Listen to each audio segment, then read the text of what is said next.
Although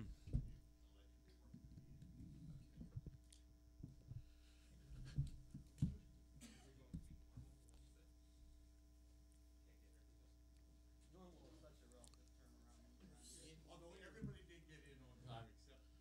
Well,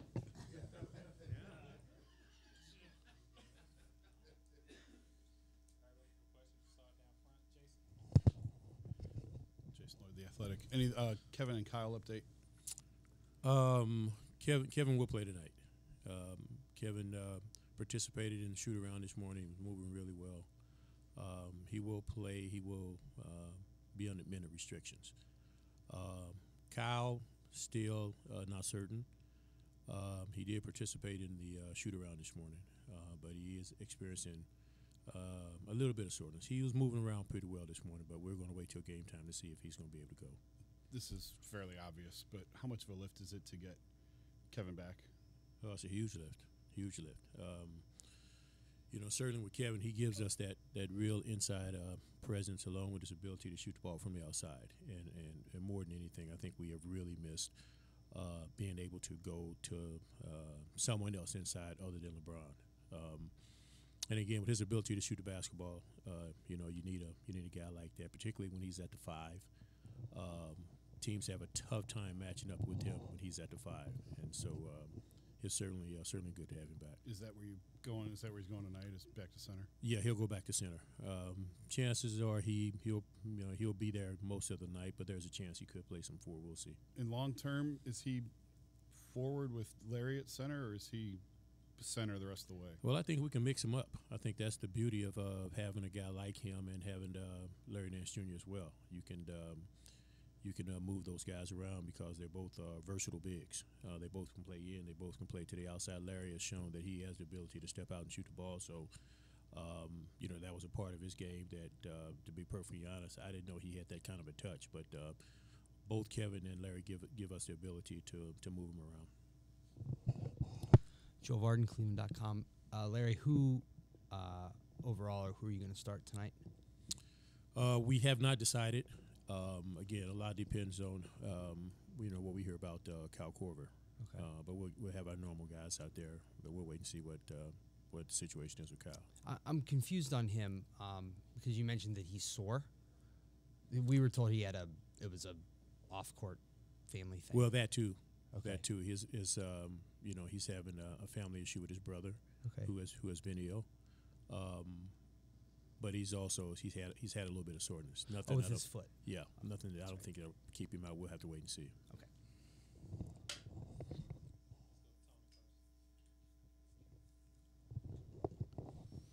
Okay. Coach Tony Zarella, Cleveland 19. With the Ty Lue situation, if this has been going on for a while, was there any point where this trickled down and affected the team, whether it was in terms of energy, in terms of them not knowing which coach would show up that night and how much he really had to give at that moment?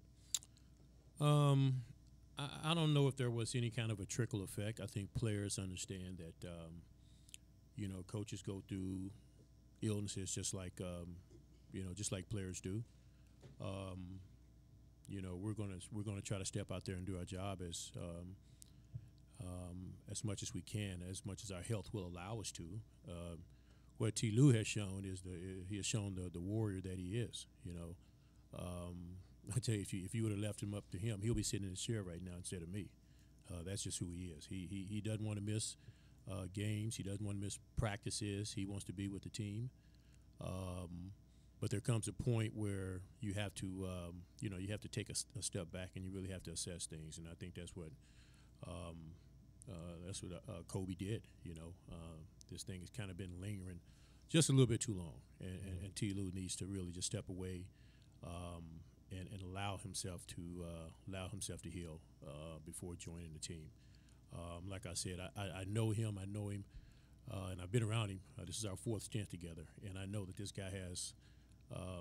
He can be a little hard-headed at times, but if he feels that he can be out there, he's certainly going to do everything in his power to be out there. But this is just one of those situations where the best thing for him to do was to kind of step away just a little bit, to just kind of regroup and get healthy, both mentally, both physically, and then rejoin the team.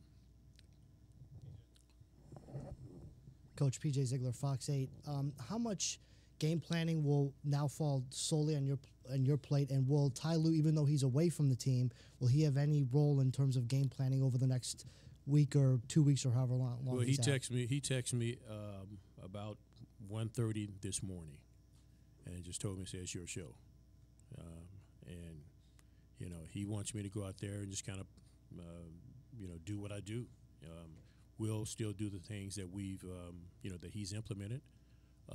That part of it won't change. We'll tweak some things. We'll add some things, but for the most part, we'll do what we've been doing. I don't want to confuse the guys. I don't want to do that. I just want to get our guys to play hard, play with some energy, and play with some intensity. Now that we're getting some bodies back, like I said, it's good to get Kevin back. Hopefully, we'll be getting Larry Nance back and Tristan back real soon. Those guys have been participating in all the stuff that we've been doing. So, no, we won't change a whole lot. It's just a matter of just us going out there and playing with some energy. How did the game earlier in the season that Ty Lue missed and the couple halves that he missed kind of prepared you for this role now that you will take on while he's on leave? Well, from a preparation standpoint, I've been in this chair before, so this is nothing different. With this group, again, we've had a lot of things we've had to overcome this year with injury and with trade, and we've seen a lot of different combinations of teams on the floor. What I've tried to do is just try to stay mentally sharp with all the changes that have taken place. And, again, just making sure that with what we have, again, our job is to try to get these guys to play as hard and to play with as much energy as we can. Given what the situation is now, that won't change, so things will proceed as usual. Chris Fedor, Cleveland.com. Larry, you mentioned with Ty and this thing lingering. Did you and the other coaches have conversations with him earlier this season and try and entice him to step away a little bit earlier than now? No, I don't think that was our position as far as trying to tell him exactly, what he needed to do. But certainly we're all concerned, we're concerned with him, not just from a basketball standpoint, but just from just being a friend. If you're not feeling well, if you need to step away, then you need to step away. But as I mentioned before, T. Lue is he's a warrior, and he's been that warrior since I've known him. But again, there comes a time when you just have to listen to your body and you have to listen to your mind, and that's what he's doing right now.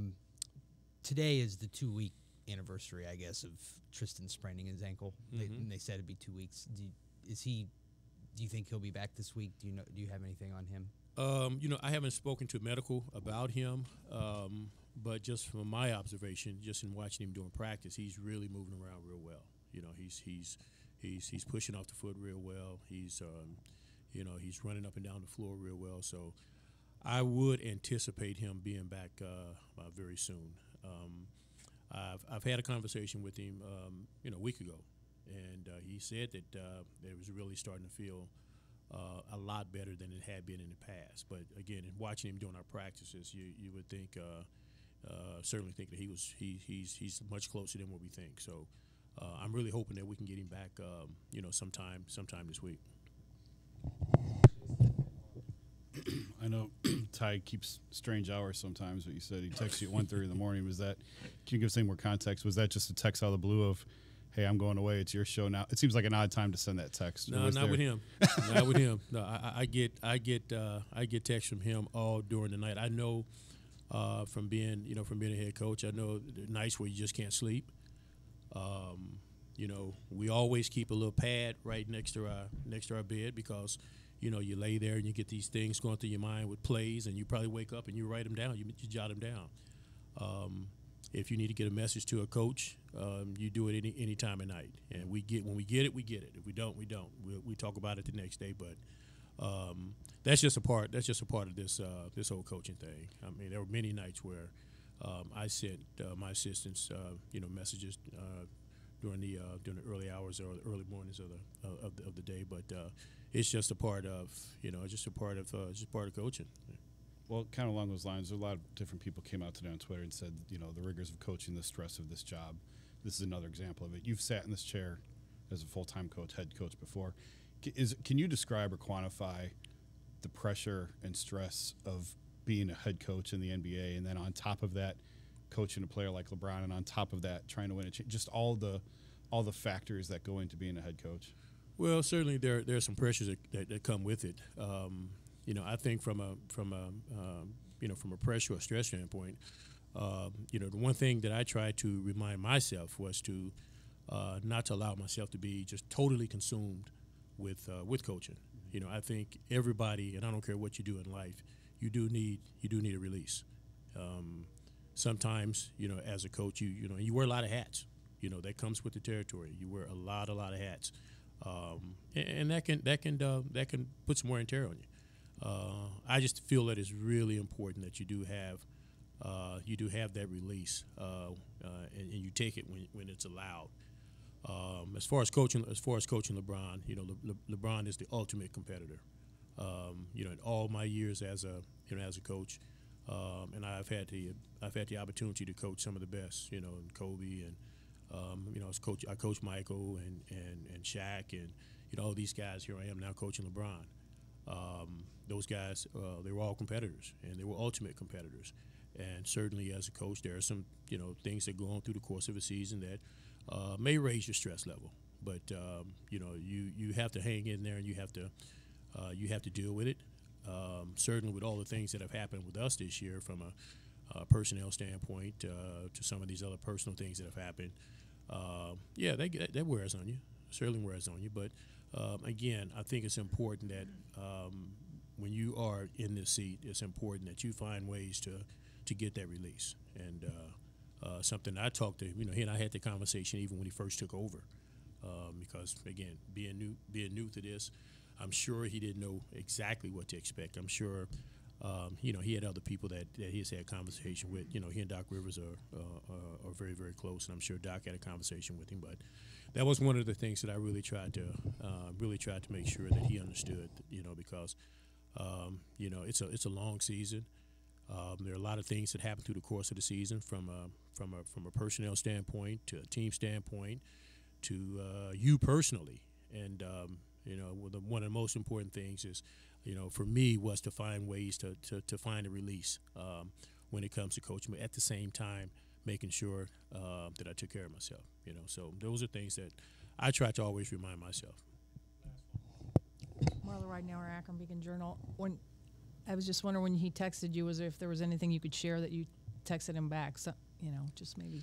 No, when he texted me, he he just told me, said, "Listen, it's gonna be your show. I need to take a break for a minute." And I hit him right back, and I say, "Man, the most important thing at this point is that you get well.